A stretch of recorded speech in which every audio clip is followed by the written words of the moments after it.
Hello everybody and welcome back to the channel. So we are moving on the continuation looking at the category known as al-huruf al-shamsiyya.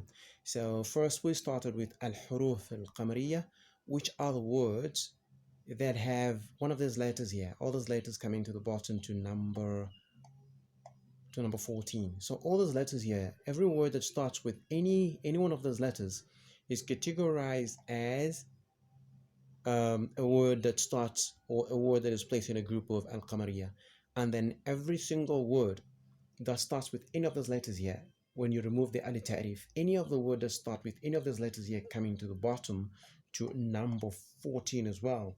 So basically these are also categorized as words having huruf al-shamsiyya. So we have words having huruf al-qamariyya at the beginning of that word, and then we have words having huruf al-shamsiyya starting at the beginning of the word after you've removed alif and lam, which is ali ta'rif, which is the al of signifying what exactly you're referring to or what you're speaking to. Like we had said earlier, for example, that if you say waladu, it means a boy. It could be any other boy out there. But if you say al waladu, then it means the boy. So you are trying to specify the particular boy that you assume the person speaking, and the person that is in front of me that I'm speaking to, or the audience that I'm speaking to, know that particular person that we are referring to. So it becomes a particular person that we know. And if it's a car, then it's a particular car that I know and you know. So that's basically how it works out when you put Ali Ta'rif. So continuing on that, since we've done the category of al-huruf al-qamariyya, so now we're going to look at the category of al-huruf al-shamsiyya. And I told you the secret. The secret here, they just want you to know how to pronounce, for example, when these words come at the beginning, when these letters come at the beginning of the words, like al-ab, al-babu, al-jannah, after you put ali ta'rif. It's very easy for you to pronounce. So in other words, you're trying to differentiate the pronunciation. You can hear that the pronunciation of al-ab, al-babu, al-jannah, it's very soft. But when it comes to those words here that have any of those letters that are going down to number 14 at the beginning of them, removing the alif and the lam, they're quite problematic to pronounce, because you have to pronounce it with a little bit of some strength when you put ali ta'rif at the beginning. And here it goes, رقم واحد, number one, we have ta, and you'll see it's التاجر. And then number two, we have tha, you can see it's الثوب. Then number three, it's dal, and you see it's الديك. Then number four is ذال, and you can see the word over here is الذهب. Then رقم خمسة, number five, it's را, and you can see it's الرجل. رقم ستة, number six, is زاي, and you can see الزهرة. Then number seven, it's seen, and you see it's a samaku.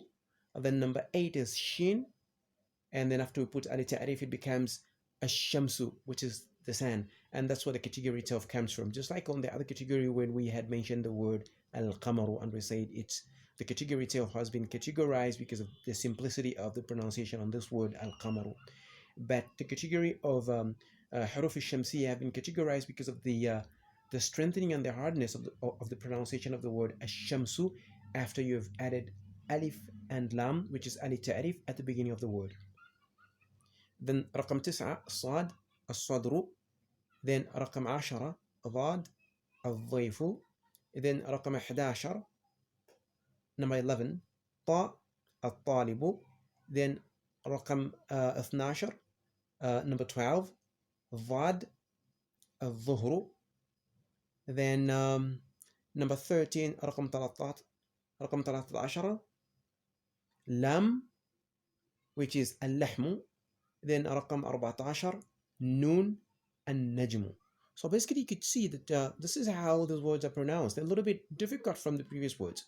Actually, the difficult part is when you're pronouncing after you've added the ali ta'rif, which is the alif and the lam at the beginning of any of those words in this category, you'll face a little bit of some hardships, mostly if you're not a native Arab that is speaking the Arabic language. So learning from experience, you will see that these are the challenges that a lot of people face.